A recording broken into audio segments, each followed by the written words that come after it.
Bonjour et bienvenue sur le Diapason ici à Francovielle. Avec moi j'ai Adeline, un pratiquant de Ayurveda et que, si je dis bien, et que voilà, aujourd'hui toi tu es là pour nous aider, pour comprendre qu'est-ce que c'est l'Ayurveda et les services que tu offres ici à le Diapason. Alors pour les gens qui ne connaissent pas, l'Ayurveda c'est quoi? C'est quoi son histoire? C'est quoi son origine? Alors l'Ayurveda, ça se traduit littéralement par science de la vie. C'est une médecine traditionnelle indienne qui est pratiquée là-bas depuis 5000 ans et qui englobe vraiment l'être humain dans toutes ses dimensions et qui prend aussi l'être humain dans son environnement, ce qui n'est pas toujours le cas chez nous. Donc voilà. C'est commencé Il y a 5000 ans à peu près que c'est pratiqué. Ça veut dire que c'est une histoire assez profonde quand même, et dans la culture indienne et compagnie. Oui, et qu'elle perdure depuis. Elle ne s'est jamais arrêtée de s'enrichir et de se transmettre de génération en génération, même s'il y a des périodes de l'histoire où elle était amoindrie, effectivement. D'accord. Voilà. Ça veut dire que c'est comme ici, on aime bien que c'est un espace évolution ici à la Diapason. C'est dans cet esprit-là de l'évolution que ça s'est fait. Exactement. Ok, d'accord, très bien. Qu'est-ce que c'est pour les gens qui ne te connaissent pas, qu'est-ce que te mène de faire l'art, cette pratique que tu fais pour les gens? J'avais plein de questions en moi et je ne trouvais pas de réponse dans tout mon environnement ici, dans la culture que j'avais ici. Et j'ai été amenée à commencer à faire du yoga.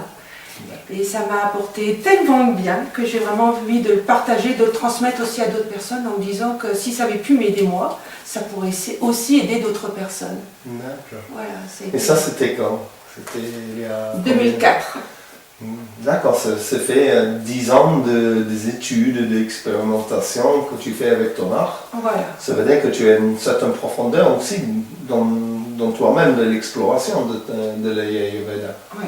J'avais commencé même avant plusieurs fois en étant adolescente et tout, mais je n'avais pas accroché. À ce moment-là, je n'étais pas prête. Et puis en 2004, quand je m'y suis mise, ça faisait déjà un bout de temps que je cherchais relaxation, méditation, respiration, enfin voilà, un petit peu. Et puis finalement, j'ai renoué avec le yoga et là, je me suis engagée sérieusement dès le début en pratiquant presque tous les jours chez moi.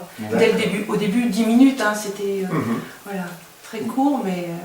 Parce que non seulement tu recevoir les gens pour tes pratiques de massage, de réflexologie, des choses comme ça, mais aussi en même temps tu vas avoir comme un club de yoga ici sur place, que les gens ils peuvent abonner à le club une fois par mois, un minimum pour le début.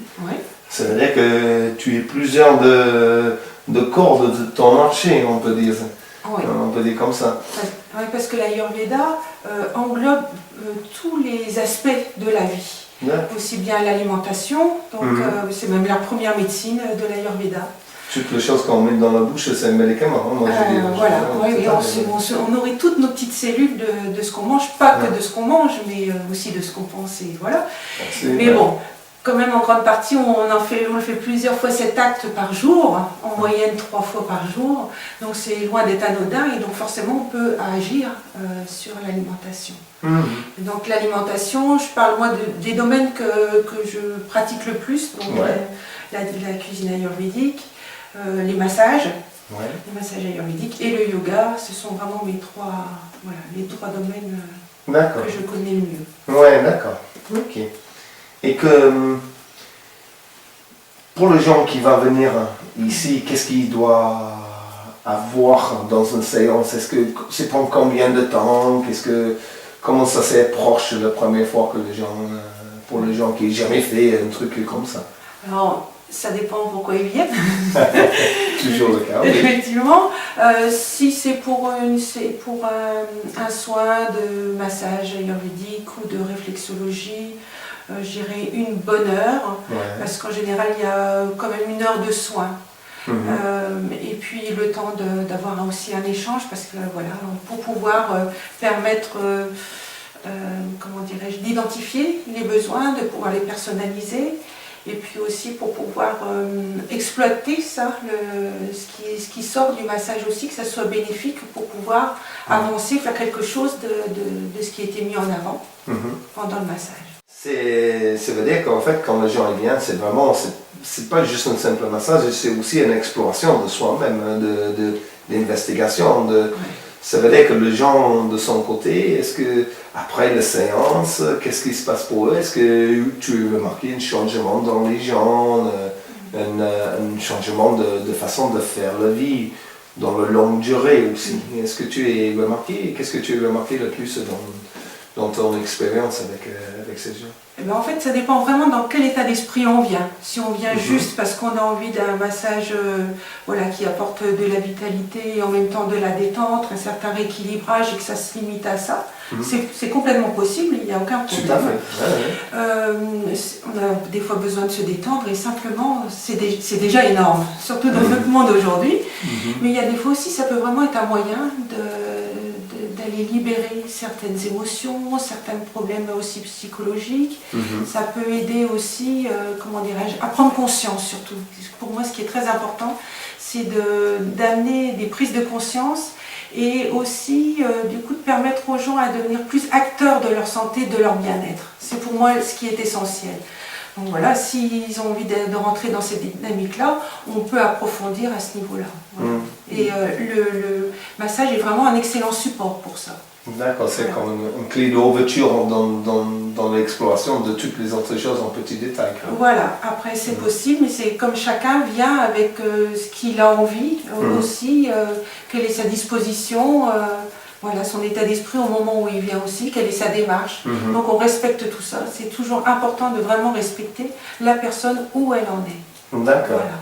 Alors nous on s'est rencontrés il y a quelques mois et que j'ai expliqué le projet de le diapason ici. Nous on se trouve dans la salle de tente actuellement qui va être comme un salon de thé, que les gens peuvent venir juste pour une tasse de thé et discuter avec les autres gens qui est peut-être dans le même cadre d'esprit qu'eux. Et qu'est-ce que tu penses que tu apportes de ce projet, ou qu'est-ce que c'est, tu attends aussi de ce projet de le diapason? Qu'est-ce que c'est de l'esprit, la manière que tu t'approches de ça? Est-ce que tu as des idées ou des sentiments quand tu penses à cette idée-là qu'on essaie de faire? Oui, moi c'est vraiment une idée qui m'intéresse beaucoup parce que je me suis personnellement sentie déjà très seule et isolée dans ma façon de penser, de voir les choses. Et en fait, on se rend compte qu'on est loin d'être tout seul. Et enfin, on est tout seul les uns à côté des autres. Et je pense que vraiment un lieu comme ça pourrait permettre aux gens de discuter, d'échanger, de voir que finalement on vit des choses tout à fait normales, naturelles, qui ne sont pas forcément enseignées dans notre culture, dans notre cadre familial. Et c'est pas pour autant que ça n'existe pas. Et donc voilà, de pouvoir s'enrichir, se nourrir, échanger. Enfin, c'est vraiment cette idée-là pour permettre d'utiliser toutes nos capacités que l'on peut avoir. Et puis avancer plus libre. Pour les gens. Parce qu'on va être déjà, on est 7 ou 8 intervenants, on est comme le médecin chinois, c'est le Yévalek, moi je fais la magnétisme, des choses comme ça, on est plusieurs personnes qui font des activités ici. Et que c'est peut être une bonne manière d'approcher notre propre bien-être et notre propre santé individuellement de différentes avenues. Que ça c'est bien d'avoir les gens avec les esprits bien ouverts, bien dans cette démarche d'évolution non seulement de soi-même, mais aussi des autres gens. C'est un très joli bouffée d'oxygène que tu apportes d'ici. Toi, tu vas pratiquer le mercredi, c'est ça? Oui. Ouais, le mercredi ici, que les gens peuvent contacter nous le diapason. Voilà, afficher le numéro de téléphone, etc., email. Comme ça, vous pouvez venir tranquillement boire le thé avant, mais aussi après, parce que le soin, l'idée c'est que le soin c'est l'ensemble, plutôt que de juste finir le soin et reprendre la voiture, c'est peut-être un moment aussi de détente sur le lieu que les gens peuvent faire. Nous, on essaie de pratiquer une idée de tarification sur le donation. Que les gens ils donnent qu'est-ce qu'ils veulent. très difficile pour demander non seulement les gens qui viennent dans ça, comme toi-même, parce que c'est un mode d'économie qui dépend de ce vous qui est pour nous d'exister et que ça veut dire que vous nous donnez notre valeur. Ouais. Et que j'ai très content que tu viennes dans cette démarche-là. Ça veut dire que la tarification, c'est la manière de donation. Et après, voilà, tu pratiques la journée, le mercredi soir, c'est votre le club de yoga. Voilà, et les gens combien de temps ça dure le club de yoga normalement pour toi? Ça peut une heure de pratique, plus Ouais. c'est pareil là aussi je pense un peu plus pour avoir le temps aussi de présenter la pratique et de pouvoir échanger aussi après si on a envie un petit peu parce que c'est essentiel ça renforce le travail que l'on peut faire, le fait de pouvoir échanger derrière. C'est pour ce lieu-là, Louison, qu'on avait fait ici, que c'est pas juste l'activité, c'est aussi l'échange que les gens peuvent avoir avant et après. Oui, c'est vraiment essentiel. Je crois que c'est essentiel. Ah, mais merci beaucoup pour juste nous expliquer un tout petit peu comme ça, le pratique, l'art que tu pratiquais et que voilà. Bienvenue au diapason. Et alors, comme je disais, pour tout rendez-vous, vous pouvez contacter le numéro qui s'affiche, ou sinon par email. Et que voilà, vous êtes bienvenus. À partir de 2015 qu'on va commencer des activités ici. Oui, voilà. Volontiers. Le début de 2015. Alors, merci beaucoup et à bientôt le diapason. Merci Tom, merci au diapason et puis à bientôt aussi. Merci.